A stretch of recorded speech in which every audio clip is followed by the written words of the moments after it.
Wall Street Journal. Late last night, early this morning, however you want to classify it, the Wall Street Journal dropped a long-form piece saying that Joe Biden has not been able to mentally and physically conduct himself as president of the United States for years now. And there were a lot of different details in there, among them that Biden basically has two different staffers who just follow him around to make sure he knows how to get up and down and off a stage, for instance. That when he recently traveled to Angola, they decided there were too many steps for him to be able to get into the museum, so they brought museum relics out to him because they didn't think he was capable of climbing all the stairs to get into the museum.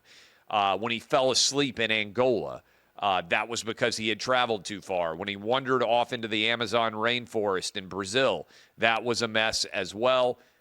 The stories are starting to come out. I told you that it was going to occur.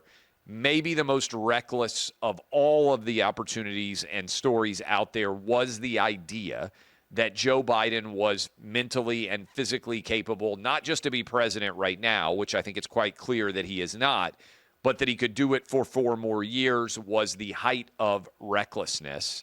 And he has been unable to do this job for a long time.